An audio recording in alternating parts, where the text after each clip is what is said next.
Welcome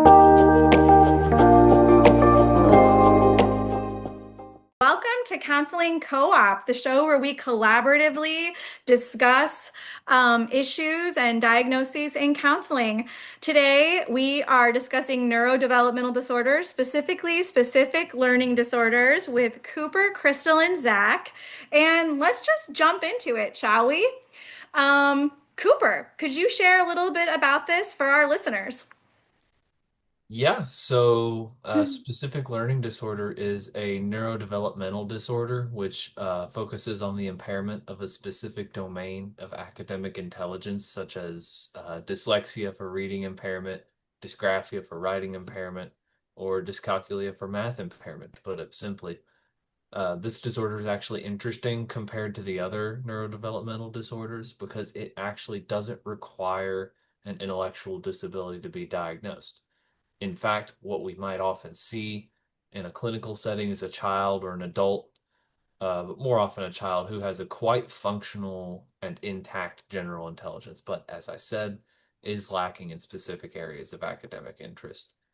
Prevalence among children in the United States falls at around 5 to 15%, but we're still unsure about adults because it's harder to catch when adults aren't in school. While children are still in school, it's much easier to spot these issues. Boys are diagnosed about 2 to 3 times more than girls, and across cultures, the only noticeable differences we might see is between different languages like English, which has the alphabet that we might understand, and Chinese, which has a more symbolic alphabet, so to speak. Studies find that among those with SLD symptoms, 33% have dyslexia, 48% have dysgraphia, and 45% have dyscalculia. While between dyslexia and dysgraphia, 30% will share those symptoms, dyslexia and dyscalculia, 26%. And with people who have dysgraphia and dyscalculia, they can show up as much as 36% of the time. Yeah, and I just think it's so important for listeners to understand that these individuals do not have any intellectual or cognitive deficiencies. And that's worth saying because that in the history of these disorders, I mean, they were only separated from ADHD in the DSM-3. And that kind of follows like when these first started showing up, like in the 1800s, they, first of all, neurodevelopment disorders, they were all grouped together.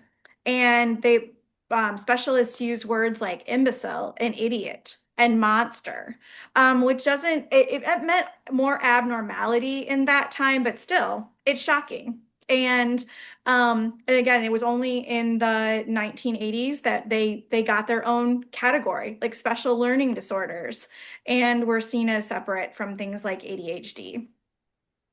Wow. I cannot believe those were the word choices that were used. It feels very, very dehumanizing to me. But I know I'm using my modern lens right now, but wow, shocking. Mhm. Yeah. Um, and I think that that's the reason why we should be so lucky that Samuel Kirk, eventually one of the most prominent voices in this history, he understood special learning or specific learning disorders as large scale spoken and written language deficiencies or misunderstandings. And that was what eventually got the federal government, the US federal government, to recognize these and to fund legislation that would protect and these students, individuals with these issues. Again, Yeah, and unfortunately, yeah, like I think Zach's gonna tell you about maybe not for the purest reasons. The US government was afraid they couldn't contribute in the future to the economy. Zach. yeah. Even today, individuals with specific learning disorders are more at risk for a range of negative outcomes, even in adulthood. I read an article, it was about associations between childhood learning disabilities and adult age mental health problems and a lack of education. And after they studied individuals with learning disorders versus a control group without learning disorders, They discovered that more people with learning disorders have mental health problems even in adulthood, and a large percentage of them don't go on to post-secondary education, and unfortunately have been unemployed for long periods of time. So specific learning disorders affect folks long term, and counselors can help these folks achieve more positive outcomes, hopefully. Right? And that is why we're going to get right into our two cases today, right? And our two cases are Lydia and Max. And I'll describe Lydia first. Lydia is 8. She is African American. She is being raised by her mom and dad. And they are concerned because Lydia's teachers are sending home notes that say she is in her writing assignment, she's skipping words, she's spelling words incorrectly. Her prose is generally pretty unclear, and they're concerned, understandably so.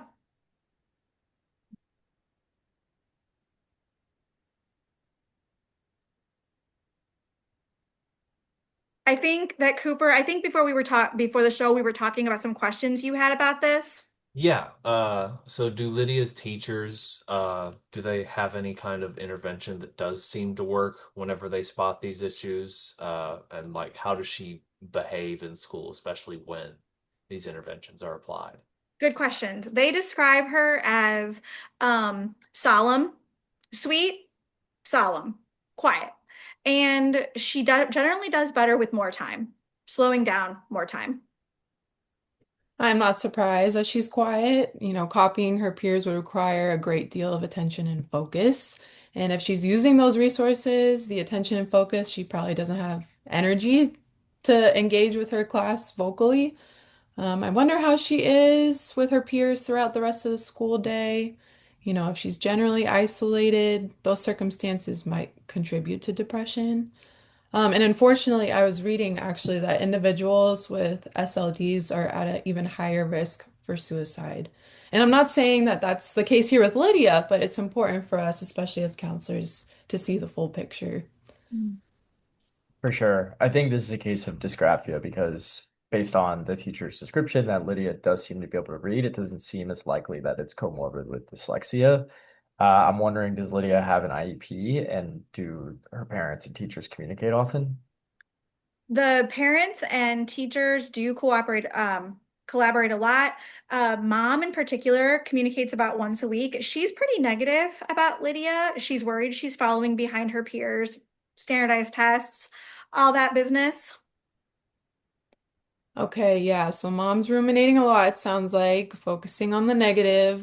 This definitely could impact Lydia's mindset as well. I mean, I can't blame mom, but she's just being a caring parent, but also stressful.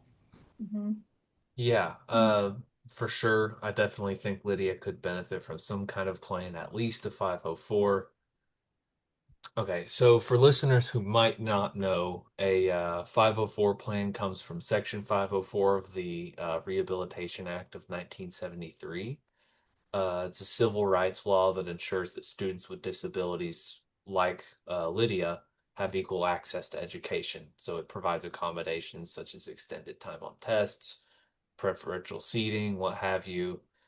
And this is just to help students gain access to the general curriculum and doesn't really focus on providing individual instruction.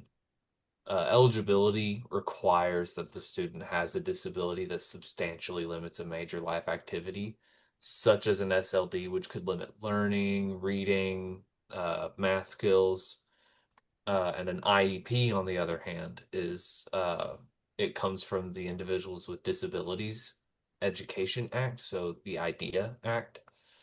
It's designed for students who not only have a qualifying disability like Lydia does, but also require specialized instruction. So, like in the case of a severe diagnosis of SLD, so an IEP includes the same stuff as a 504, but it also includes detailed educational goals, progress monitoring, and any other additional services that a child might need, such as speech therapy or reading instruction. It's developed by a more formal team, which includes special education staff, teachers, parents, and whoever else is involved in the life of a kid. So, Mhm. yes, I believe that Lydia could definitely benefit from at least a 504, if not uh, from some specialized instruction from an IEP. Mhm. Yeah. Yeah, and this is where today's treatment strategies really shine through because they're not just about catching up academically anymore. Students with learning differences like dyslexia or dyscalculia used to be given the same worksheet over and over again, which didn't actually help them understand why they were struggling. So now we've got evidence-based tools that are way more student-centered. So programs like Wilson Reading and Barton, they really focus on direct instruction, which helps build skills and the student's confidence. And for dyscalculia, things like concrete representational abstract approach help students move from hands-on tools to symbolic thinking more gradually. Mhm. Also, extended time. That seems like a pretty strongly supported intervention for kids like Lydia, right? Definitely. Yeah, I think it sounds like dysgraphia is a great diagnosis, and a lot of these interventions will really help the family. And this would be so Lydia would be an interesting contrast with Max. Okay.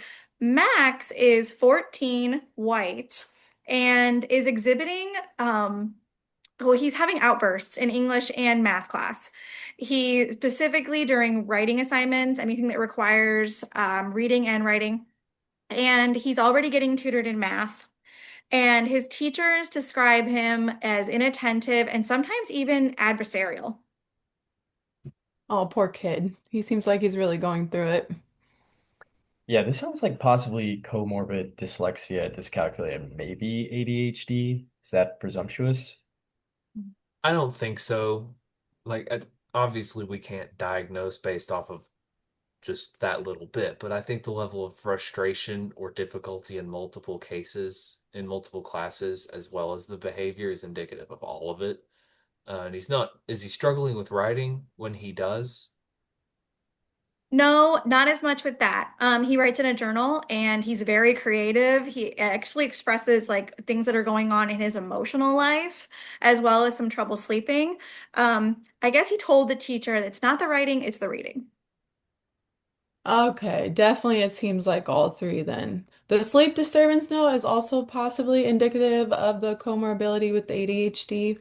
I just read a study that concluded that sleep disturbances were more common when there was comorbidity with SLDs and ADHD. Are there any notes about that in the assessments? It doesn't look like there have been any assessments done. Like, what kind of assessments do we think for our listeners would be appropriate at this time? Yeah, so I'm going to go over some of the more general ones since a lot of our population is counselors that'll be listening in. So we have the Learning Disability Screening Tool, that's the LDSD, the Learning Disability Screening Tool, and the Learning Difficulties Questionnaire. They serve as straightforward screeners for identifying deficits in different areas such as reading, writing, and mathematics. We also have the wide range achievement test and behavior rating inventory of executive function. The wide range achievement test can be used as a general academic screener for reading, math, and spelling. Then we also have our behavior rating inventory of executive function. It can reveal processing difficulties and identify executive dysfunction that is apparent in most SLDs. Yeah, sounds like if there is not an assessment in the case file, then there really needs to be one or several for Max here. What's like the family history that's included with the case notes? I think this one is one of the most fascinating parts. Mom and dad are married. They are in the home. Mom is pretty upset about everything that's going on. Dad, dad experienced the same things in school and not a reader. He's actually a plumber right now. Mom's a hairdresser. Both parents would like Max to go to college, and mom is getting more frustrated about the possibility of that. Yeah, it sounds like we might have a lot of rumination and worry on this one too. That's the impression I got as well. One has to wonder if the knowledge mom is upset is impacting Max's behavior at school. For sure. Yeah, I also think there's some psychoeducation that needs to happen here. Mom and dad need to be more informed of how high the rate of inheritability of SLD and ADHD is. Like, I definitely think I'd move slow on discussing environmental influences because it sounds like the home is already on edge. But genetics need to be brought into the conversation as well as brain chemistry, like factors over which Max has really no control. There is research within the past 5 years that positions that there could be multiple genes that lead to inheriting SLD and ADHD. There might even be neurotrophins involved too. I'd be interested to know the psychopharmaceutical plan for Max if there is one. If the family's willing, there might be some options to turn down the heat, so to speak. And then that combined with work with a counselor, or school psychologist, social worker, what have you, can work with Max on some additional strategies. Like I think you mentioned earlier, Cassie, there's a lot of promising research about metacognitive strategies that could help Max, as well as cognitive enhancement therapy and mindfulness-based cognitive therapy interventions that might work for him as well.